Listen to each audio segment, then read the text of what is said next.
اسلامی مہینوں میں سے جمادی الثانی کا یہ مہینہ ہے، اور یہ مہینہ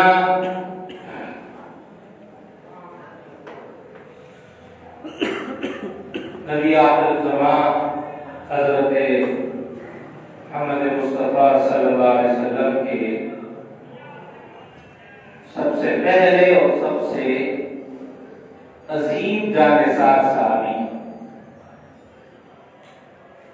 حضرت سیدنا ابو بکر صدیق رضی اللہ تعالیٰ عنہ کی زندگی اور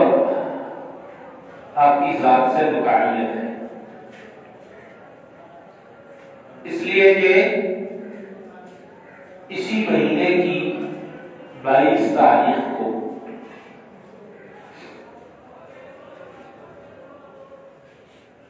حضرت سیدنا صدیق اکبر رضی اللہ تعالیٰ عنہ نبی کریم صلی اللہ علیہ وسلم کی وفات کے تقریباً 2 سال بعد اس دنیا سے رخصت ہوئے، انتقال کر گئے۔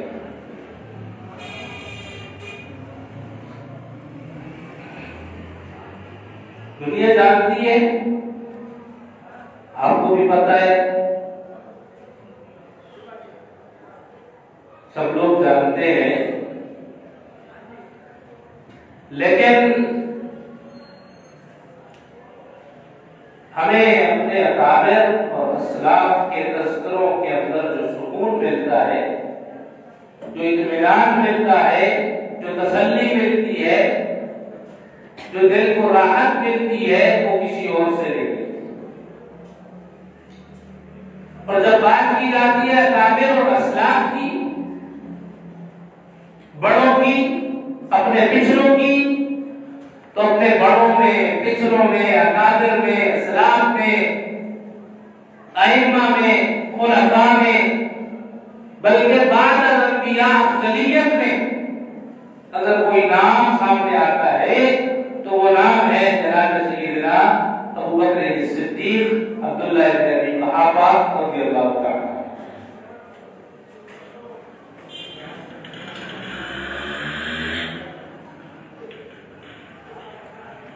علماء نے لکھا ہے، بلکہ حضرت شاہ ولی اللہ رحمۃ اللہ علیہ نے ازالۃ الصفا کے اندر لکھا ہے۔ ویسے تو ہم کہتے ہیں نا کہ مردوں کے اندر اسلام قبول کرنے والی سب سے پہلی شخصیت سیدنا ابو بکر صدیق، عورتوں کے اندر اسلام قبول کرنے والی شخصیت سیدہ ام المؤمنین سیدہ خدیجہ الکبریٰ رضی اللہ تعالیٰ عنہا، غلاموں کے اندر سب سے پہلے اسلام قبول کرنے والی شخصیت سیدنا زید بن حارثہ رضی اللہ تعالیٰ عنہ، اور بچوں کے اندر سب سے پہلے اسلام قبول کرنے والی شخصیت سیدنا امامنا علی المرتضی کرم اللہ وجہہ الکریم رضی اللہ تعالیٰ عنہ۔ لیکن محدث وقت حضرت شاہ ولی اللہ رحمۃ اللہ علیہ فرماتے ہیں کہ افضلیت اگر دیکھنی ہو تو ہمیں یہ دیکھنا چاہیے کہ اس کے اسلام لانے کے بعد اسلام کو کتنا فائدہ پہنچایا اس نے، اور اسلام اس کی وجہ سے کتنا پھیلا، اور کتنے لوگوں نے مزید اسلام قبول کیا۔ تو جب ہم پوری تاریخ اسلام کے اندر نظر دوڑاتے ہیں کہ اسلام کو سب سے زیادہ فائدہ کس شخصیت سے ہوا، تو ہماری تاریخ کا یہ سارا پھیرا جتنا ہم نظر دوڑاتے ہیں، اس پورے پھیرے کے اوپر ہمیں آخر میں جو شخصیت نظر آتی ہے وہ سیدنا ابو بکر صدیق رضی اللہ عنہ۔ اس لیے کہ اگر اسلام کے لیے ان سے زیادہ کسی نے قربانیاں دی ہوتی، یا اگر اسلام کو ان سے زیادہ کسی اور سے فائدہ ہوا ہوتا، تو نبی کریم صلی اللہ علیہ وسلم یقیناً اس شخص کے بارے میں فرماتے کہ کہ میں نے ساری دنیا کے احسانات کا بدلہ دے دیا ہے، اس کے احسان کا بدلہ رہتا ہے، یہ قیامت کے دن دوں گا اللہ سے لے کر۔ تو آپ صلی اللہ علیہ وسلم کے یہ جملے سیدنا ابوبکر صدیق کے بارے میں آپ کی زبان سے ادا ہونا، یہ اس بات کی دلیل ہے کہ اسلام کے لیے سب سے زیادہ فکر مند، سب سے زیادہ قربانی، سب سے زیادہ محنت اور اسلام کو سب سے زیادہ فائدہ دینے والی اگر کوئی شخصیت ہے تو وہ سیدنا ابوبکر صدیق رضی اللہ عنہ۔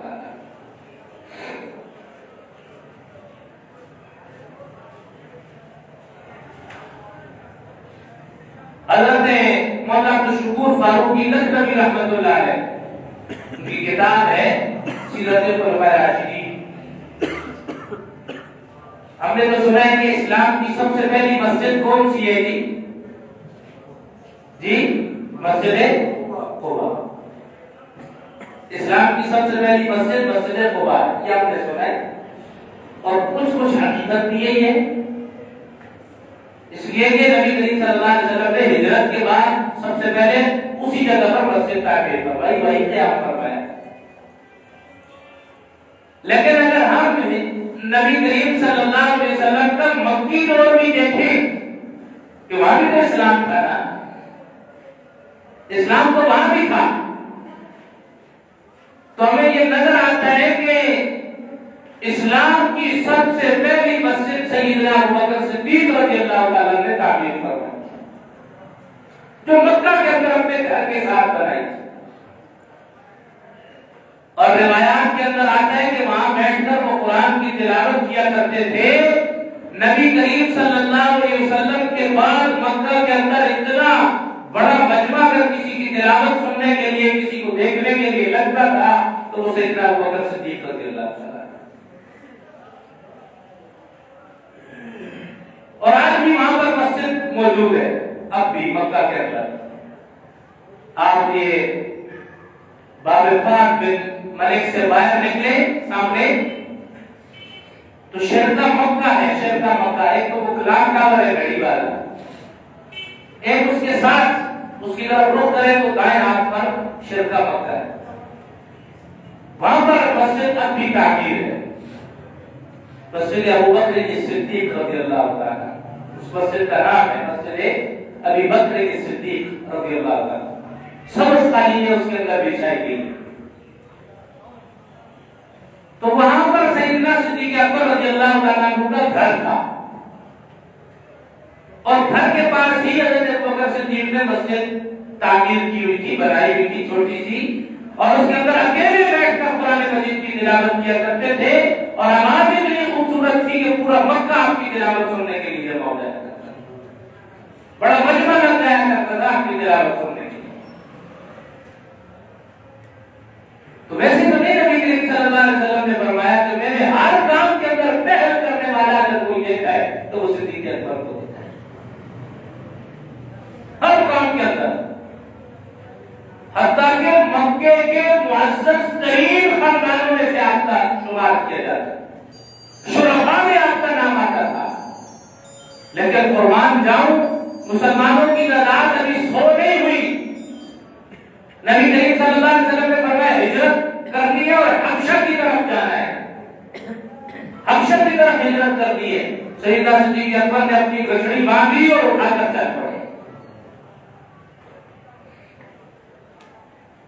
چل پڑے، یہ نہیں خیال کیا کہ میں کوئی بڑے اعزا اور بڑے لوگوں میں سے ہوں، بلکہ رسول اللہ کا حکم سمجھا اور چل پڑے۔ راستے کے اندر ابن الدغنہ نامی ایک شخص ملا اور اس پکڑ کر واپس لے آیا اور لا کر مکے کے لوگوں کو کہا کہ تمہاری مت ماری ہوئی ہے، تمہاری عمل کر گھاس کرنے کے لیے گئی ہے کہ اتنا معزز آدمی جس کا شمار مکے کے تاجروں میں ہوتا ہے کہ ہزاروں درہم چاندی کی اس وقت یہ اس کا مالک ہے، اور مکے کے اندر اس کی کپڑے کی ریشم کی دکانیں ہیں، اور تم اس کو صرف اس لیے مکہ سے نکال رہے ہو کہ وہ ایک نبی کی بات کو مانتا ہے اور اس کو نبی مانتا ہے، بس اتنی سی بات پہ تب ان کو عقل آئی کہ ہم ایسا کوئی عمل نہ کریں کہ جس کی وجہ سے ہماری بے عزتی ہو۔ تو سیدنا صدیق اکبر کو انہوں نے جانے سے روکا، لیکن صدیق اکبر نے اپنے دل کے اندر یہ خیال نہیں لایا کہ میں کوئی اتنا بڑا تاجر ہوں اور بڑا مالدار ہوں اور بڑا امیر کبیر ہوں تو مجھے تو کوئی کچھ نہیں کہے گا، میں یہاں ہی رکوں، اگر میں نے ہجرت نہ بھی کی تو کیا؟ اس کو پتا تھا کہ نبی کے حکم سے دوسری بات نہیں کرتے، نبی کے حکم سے دوسری بات، یہ اسلام کو فائدہ دیا، اس انداز سے اسلام کو فائدہ دیا کہ سیدنا بلال کو پٹتے ہوئے دیکھا تو پیسے لے کر پہنچ گیا، کوئی کمزور آدمی ہے، غلام ہے، اس لیے مارتے ہو کہ اللہ کا نام لیتا ہے، کتنے پیسے چاہیے؟ لوگوں نے آ کر سمجھایا وہ پاگل تو نہیں ہو، اپنا مال دنیا کی چیزوں کو ویسے ہی خرچ کر رہے ہو، ویسے ہی غلاموں کو آزاد کروا رہے ہو، یہ تو کسی کام کا بھی نہیں ہے، اس کو آتا بھی کچھ نہیں ہے، کوئی فن بھی اس کو نہیں آتا کہ تم خریدو گے اور اس سے کوئی کام کروا لو گے۔ فَأَمَّا مَنْ أَعْطَى وَاتَّقَى وَصَدَّقَ بِالْحُسْنَى، انہوں نے کہا کہ بس میں اپنا مال کس لیے دے رہا ہوں؟ اللہ کی رضا کے لیے۔ وَمَا يُغْنِي عَنْهُ مَالُهُ إِذَا تَرَدَّى إِنَّ عَلَيْنَا لَلْهُدَىٰ وَإِنَّ لَنَا لَلْآخِرَةَ وَالْأُولَىٰ، یہ چیز دل کے اندر عامر بن فہیرہ کے اوپر ظلم ہوتا دیکھا، جا کر خرید لیا اور خرید کر بغیر کسی دنیاوی حق کے ادا کر دیا۔ صہیب رومی کو مجبور دیکھا، جا کر خریدا اور ادا کر دیا۔ مکہ کے اندر مہنگے ترین 8 غلام خریدے، 8 مہنگے سے مہنگے، اور اپنے قریبی رشتے داروں نے آ کر الزام لگانا شروع کر دیا کہ مال کو ایسے اڑا ہے، ہمیں تو آج جیب سے اللہ کے راستے کے لیے نکالتے ہوئے 1 روپیہ، 10 روپے، 1000 روپے بھی نکالتے ہوئے تکلیف ہوتی ہے، دل دکھتا ہے، لیکن اللہ قربان جائے، قربان جائے کہ مکہ کا بڑا تاجر ہے اور تجارت کرتے ہوئے خبر پہنچی ہے کہ رسول اللہ نے اعلان کر دیا ہے نبوت کا، تو وہی چھوڑا سب کچھ، کہا کہ میرے بچپن کے یار نے اتنا بڑا اعلان کیا ہے، تو صدیق اکبر اگر آج کا وقت دکھا جائے تو پھر یہ یاری تو نہ ہوئی، پھر یہ یاری تو نہیں ہے کہ شام کے اندر سفر تجارت ہے، صدیق اکبر اس کے اندر ساتھ ہے، حضرت خدیجہ کے لیے جو کاروبار کا سفر ہے صدیق اکبر اس کے اندر ساتھ ہے، تو دنیا کے اندر اگر صدیق اکبر ساتھ ہو اور دین کے لیے صدیق اکبر ساتھ نہ ہو تو پھر اس کو صدیق اکبر کیوں کریں؟ تو یاری تو اس طرح نبھائی کہ فرمایا کہ اگر اب تک نبوت کا اعلان نہیں کیا تھا، چچا نے اٹھا کر پتھر نہیں مارا تھا، لوگ برا بھلا نہیں کہتے تھے، پاؤں کے نیچے ہاتھ رکھتے تھے، صادق اور امین کہتے تھے، عزت اور اکرام کے ساتھ نام لیا کرتے تھے، صدیق اکبر ساتھ تھا، کندھے سے کندھا ملا کر کھڑا تھا۔ آج لوگ آپ کے گلے میں پٹا ڈال کر گھسیٹ رہے ہیں، لوگ اوپر اوجری لا کر کے پھینک رہے ہیں، تکالیف دے رہے ہیں، برا بھلا کہہ رہے ہیں، اگر آج صدیق اکبر کمر دکھا جائے گا لوگ کہیں گے کیسا یار تھا؟ لہذا اچھے وقت میں بھی صدیق ساتھ تھا، آج برا وقت اگر دنیا کے اعتبار سے ہے تو تب بھی صدیق اکبر ساتھ، تب بھی صدیق اکبر رضی اللہ تعالیٰ عنہ ساتھ ہے۔ بڑے مشہور واقعات ہیں، بارہا عرض کیے، لیکن اصل مقصد واقعات بیان کرنا نہیں، اصل مقصد یہ بتانا ہے کہ اسلام کے لیے قربانیاں ان لوگوں کو جن کا آج بہت بڑا بڑا نام ہے، جنہوں نے اتنے مربع میل کے اوپر دنیا کے اوپر حکومتیں کی اور ان کا نظام آج کفر کی دنیا میں جو پڑتی ہے تو حیران رہ جاتی ہے کہ ان کی زندگیوں میں انقلاب آیا کیسے؟ یہ کیسے انقلاب آ گیا کہ وہ لوگ جو اونٹ چرانے کی بالی کے اوپر لڑائی کر دیا کرتے تھے، وہ لوگ جو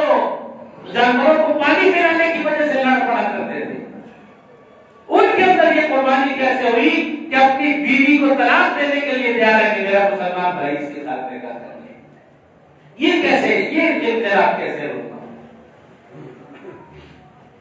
تو یہ انقلاب رونما ہوا چند لوگوں کے چکی کے اندر پسنے کی وجہ سے، مشکل اوقات کے اندر سیسا پلائی ہوئی دیوار بن کر کھڑا ہو جانے کی وجہ سے۔ جب مشکل وقت آیا تو رسول اللہ کے ساتھ کھڑے ہو گئے، اپنے لوگوں نے محاصرہ کر دیا، اپنے لوگوں نے۔ شیخ ابی طالب یہ کوئی باقاعدہ الگ سے نکال نہیں دیا تھا، بلکہ اپنے ہی محلے کے اندر لوگوں نے آنے جانے سے انکار کر دیا کہ ہم ان کے گھروں میں نہیں جائیں گے، کھانا پینا ان کی طرف نہیں بھیجیں گے، ان کو اپنے محلوں میں اپنے گھروں میں نہیں آنے جاتے۔ تو وہ شیخ ابی طالب جو چھوٹا سا محلہ تھا، محلہ ابو طالب جس کو کہا جاتا ہے آج کل، جہاں پر وہ لائبریری اب بنائی گئی ہے کہ یہاں پر نبی کریم صلی اللہ علیہ وسلم کی پیدائش، وہ جبل ابو قبیس کے بالکل ساتھ، اس پورے محلے کا محاصرہ انہوں نے کر دیا جو اس کے ساتھ بائیکاٹ ہے، سوشل بائیکاٹ 3 سال تک، خاندان کے ساتھ بائیکاٹ کر دیا، خاندان کے اپنے لوگوں نے کر دیا۔ تو گنی چنی مسلمانوں کی اس تعداد کے اندر اگر کوئی ڈٹ کر کھڑا تھا تو اس کا نام صدیق ہے۔ وہ دوسرے محلے میں آپ کی رہائش، اس محلے کے نہیں تھے،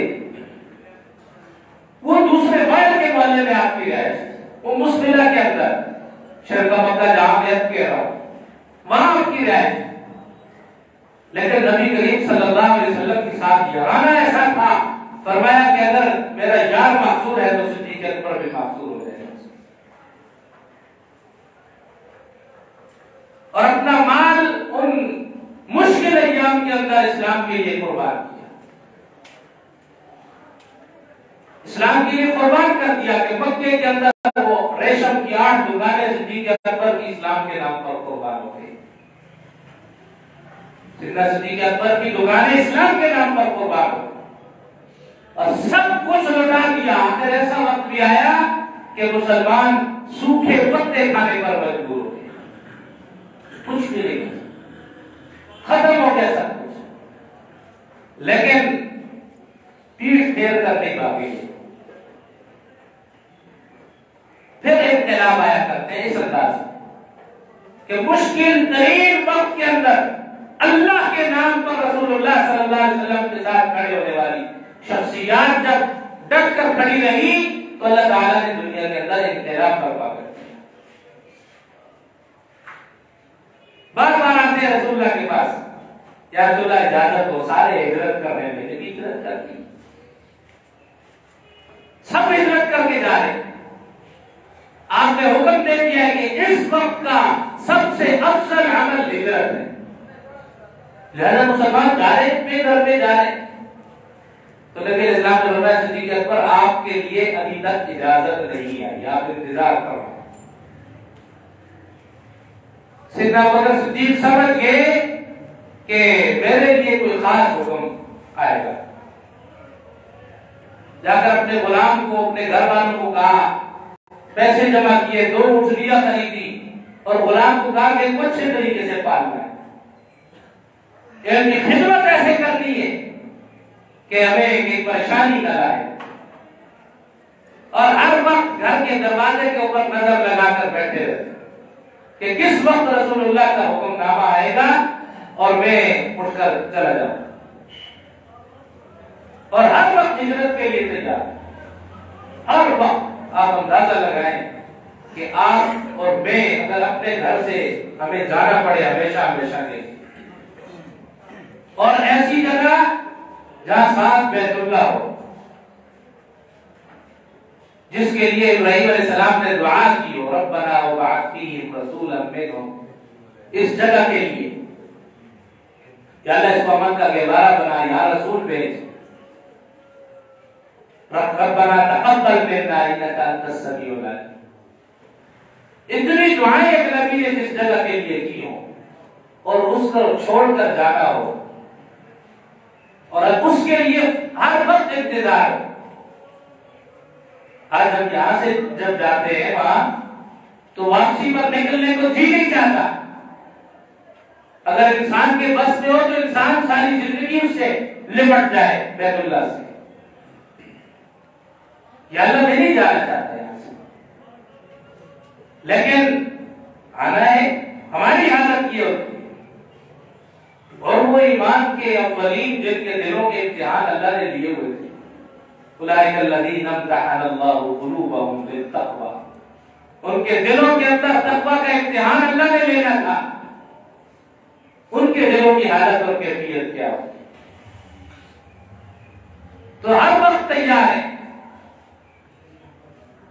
نبی کریم صلی اللہ علیہ وسلم نے فرمانا بھیجا کہ جائیں صدیق اکبر رضی اللہ تعالیٰ کو بلا کر بتائیں. خود بلکہ آپ صلی اللہ علیہ وسلم خود تشریف لے گئے دروازے پر، جا کر دستک دی بالکل دن کے وقت، یا ایسے وقت میں جب کوئی نہیں دیکھ رہا تھا، رات کے وقت بالکل کوئی موجود نہیں. عشاء کے بعد چونکہ نبی علیہ السلام کے گھر کا محاصرہ ہو چکا تھا،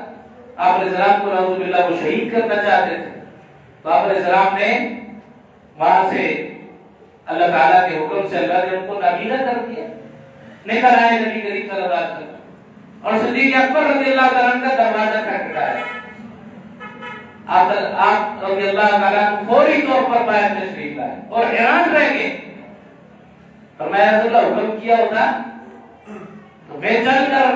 دوڑ کر آتا آپ کے دروازے پر. تو مورخین نے، راویوں نے لکھا ہے،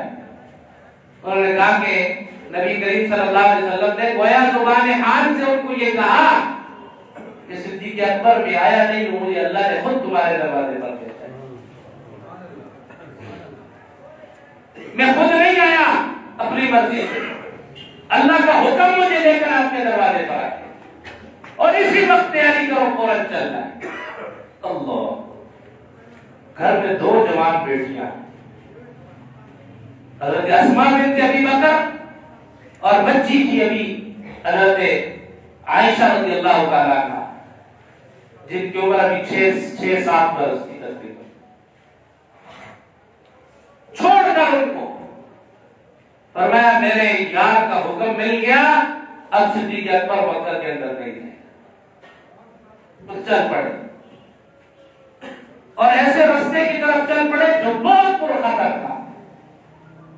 اب تو بڑی آسانیاں ہو گئی، گاڑیاں ہو گئی، ٹیکنالوجی ہو گئی، سب کچھ ہو گیا. اس سفر پر اللہ تعالیٰ نے موقع دیا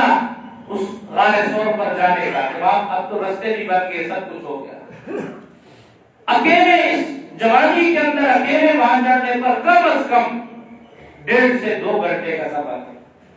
پہاڑی کے نیچے سے لے کر اوپر تک، حرم سے جائیں تو پھر تو پتہ نہیں کتنا وقت لگ جائے. اوپر تک جانے پر 1.5 سے 2 گھنٹے ایک جوان آدمی کے لگ جاتے ہیں. لیکن قربان جاؤ صدیق اکبر پر کہ صرف خود نہیں بلکہ روایات کے اندر آتا ہے کہ رسول اللہ صلی اللہ علیہ وسلم کو اپنے کندھے پر بٹھایا اور وہ 3 میل کی چڑھائی ان نوکیلے پتھروں کے اوپر چلتے چلتے چلتے وہ غار کے سامنے لے جا کر بیٹھا دیا. 40 سال سے اوپر کی عمر ہے دونوں کی، 50 کے لگ بھگ. ایسا یارانہ دنیا کے اندر کہیں بھی نہیں ہے. تلاش کرے دنیا کے اندر ایسا یارانہ نہیں ملے گا. اور پھر یہی تو یارانہ ہے کہ اللہ تعالیٰ قرآن مجید کے اندر اسی غار کا نقشہ کھینچ کرے. اسی غار کا نقشہ اللہ نے قرآن میں کھینچا کہ وہ کفار دیکھتے دیکھتے دیکھتے غار کے دھانے پر آ کر کھڑے ہو گئے اور باتیں کر رہے کہ یہاں تک تو پاؤں ملتے، یہاں سے آگے کدھر گئے؟ یہاں تو ایسی چھپنے کی جگہ تھی نہیں، کدھر گئے؟ اور صدیق اکبر رضی اللہ تعالیٰ نبی علیہ السلام کو فرما رہے ہیں کہ یا رسول اللہ اگر انہوں نے اپنے قدموں میں دیکھ لیا نا، اپنے پاؤں کی جانب دیکھ لیا تو ہم ان کو نظر آ جائیں گے. تو اللہ تعالیٰ کا قرآن اس کے اوپر نازل ہو گیا. الا تنصروه فقد نصره الله، ادھر کوئی مدد کرنے والا نہیں تھا. پورا مکہ دشمن، مکہ کے سردار دشمن، شیطان وقت آپ کا دشمن، اس نے قتل کرنے کا مشورہ ان کو دے دیا. اللہ جب آدمی اس غار ثور پر جاتا ہے تو یہ دل کے اندر خود بخود کیفیت پیدا ہو جاتی ہے کہ میرا دل چاہتا ہے ان پتھروں کو اٹھا کر سینے سے لگا، ان کو چوموں، روؤں، ان کو دعائیں دوں کہ جب مکہ کے سردار میرے نبی کے لیے تلواریں اٹھا کر آگے تھے، تم ہی تو پتھر تھے جنہوں نے اپنا سینہ چیر کر میرے نبی کو اور صدیق اکبر کو اپنے اندر جگہ دی۔ تو فرمایا اللہ تنصروہ فقد نصرہ اللہ اذ اخرجہ الذین کفروا ثانی اثنین اذ ہما فی الغار۔ دو ہی لوگ تھے، ایک نبی تھا اور ایک نبی کا یار تھا۔ اس نے کہا کہ یا اللہ، یا رسول اللہ، اگر یہ اپنے قدموں میں دیکھ لیں تو شاید ہم پکڑے جائیں۔ تو رسول اللہ کو اللہ نے دل کے اندر یہ بات ڈال دی، لا تحزن، ڈرنے کی ضرورت نہیں۔ کیوں؟ ان اللہ معنا، اگر سے دیکھنے میں ہم دو ہیں لیکن تیسری وہ ذات ہے ہمارے ساتھ کہ جب وہ کسی کے ساتھ ہو پھر کسی اور کی ضرورت نہیں پڑتی۔ ان اللہ معنا، میرے اللہ کی ذات ہمارے ساتھ۔ تو یہ مشکل ترین اوقات کے اندر نبی کریم صلی اللہ علیہ وسلم کے ساتھ کھڑے ہونے کا صلہ کیا ملا؟ صلہ یہ ملا کہ آج روزہ رسول کے اندر، وہ مبارک جگہ کے اندر جس کو جنت کا ٹکڑا کہا جاتا ہے زمین کے اوپر، رسول اللہ کے پہلو کے اندر اگر کوئی مدفون ہے آپ کے نہیں کوئی ساتھ تو اسے اتنا صدیق اکبر ہے، اس کے علاوہ کوئی اور نہیں۔ بلکہ کسی نے بڑا خوبصورت جملہ کہا، اس نے کہا کہ ساری دنیا کو جب مسلمانوں کو قبر کے اندر رکھا جاتا ہے تو اس کا چہرہ قبلے کی طرف کیا جاتا ہے، حتیٰ کہ رسول اللہ صلی اللہ علیہ وسلم کا چہرہ مبارک بھی قبلے کی جانب ہے، لیکن قربان جاؤں صدیق اکبر کے اوپر کہ صدیق اکبر کا چہرہ رسول اللہ کی جانب بھی ہے اور قبلے کی جانب بھی ہے۔ آگے رسول اللہ صلی اللہ علیہ وسلم ہے، اس سے پیچھے صدیق اکبر رضی اللہ تعالیٰ نے آرام فرمائے، تو آپ صلی اللہ علیہ وسلم کی طرف چہرہ بھی ہے اور رسول اور قبلے کی طرف چہرہ۔ اللہ تعالیٰ نے اس قربانی کے بدلے میں یہ شان عطا فرمائی اور ایسی مبارک جگہ عطا فرمائی کہ جس کے صرف ساتھ جانے کے لیے ہم تڑپ جاتے ہیں، یا اللہ ایک دفعہ مجھے ریاض الجنہ میں لے جا، میں جنت کے اس ٹکڑے پر صرف ایک دفعہ جانا چاہتا ہوں۔ اور اللہ تعالیٰ نے رسول اللہ کے پہلو کے اندر اس ذات کو سلا دیا۔ حضرت سیدنا فاروق اعظم بھی ہیں، اسی جگہ مدفون ہے، لیکن وہ ان کے اور نبی علیہ السلام کے درمیان اب بھی صدیق اکبر کا فاصلہ موجود ہے، صدیق اکبر رضی اللہ تعالیٰ کا فاصلہ موجود ہے۔ تو اسلام کے اندر اولیت کا اور سب سے پہلے اسلام لانے کا یہ سارے واقعات سنانے کا مقصد یہ ہے کہ حضرت شاہ ولی اللہ کی وہ بات بتانا چاہ رہا ہوں کہ ہم کہتے تو ہیں کہ مردوں میں حضرت سیدنا صدیق اکبر نے اسلام قبول کیا، بچوں میں حضرت علی نے، عورتوں میں حضرت خدیجہ نے، غلاموں میں حضرت زید بن حارثہ نے، لیکن اگر حقیقتاً ہم دیکھتے جائیں تو ایک ہی پہلا ہوتا ہے اور کوئی پہلا نہیں ہوتا۔ تو پہلا ہم اسی کو شمار کریں گے جس کے اسلام لانے کی وجہ سے دین کو سب سے زیادہ فائدہ ہوا، اور وہ صدیق اکبر کے علاوہ کوئی اور نہیں، کہ جنہوں نے اپنی جان بھی، اپنا مال بھی، اپنا وقت بھی، اپنی جوانی بھی، اپنی اولاد بھی، اپنا خاندان بھی، سب کچھ رسول اللہ پر قربان کر دیا۔ ایسا قربان کیا کہ اپنے والد کی زبان سے بھی رسول اللہ کے بارے میں کوئی جملہ برداشت نہیں کیا، کوئی سخت جملہ والد نے زبان سے نکالا رسول اللہ کے بارے میں جس سے کوئی گستاخی نمودار ہوتی تھی، سمجھ میں آتی، تو اپنے والد کے چہرے پر بھی تھپڑ مار دیا۔ والد نے آ کر رسول اللہ کو شکایت لگائی، یا رسول اللہ آپ کا غلام ہے، آپ کے پاس بیٹھتا ہے اور آپ نے یہ تعلیم دی ہے کہ یہ اس سے مجھے تھپڑ مارا ہے۔ بات چھوڑی، والد نے اسلام نے قبول کیا۔ وہ ایک صحابی ہے جن کی 3 نسلیں صحابی ہیں، ابو قحافہ خود صحابی، حضرت ابو بکر بھی صحابی، اور آپ کی اولاد حضرت عبد الرحمن ابن ابی بکر بھی صحابی۔ یہ وہ ایک صحابی ہے، 3 نسلیں صحابی بنی۔ آ کر شکایت کی کہ رسول اللہ یہ ایسا معاملہ ہے۔ آپ اسلام نے بلایا حضرت صدیق اکبر، صدیق اکبر کے بارے میں تو رسول اللہ نے کیا کیا تھا کہ ارحم امتی بی امتی ابو بکر، میری امت میں سب سے زیادہ رحم دل اگر کوئی ہے تو وہ ابو بکر ہے۔ جواب مل گیا، تانا مل گیا کہ یا رسول اللہ آپ تو ان کو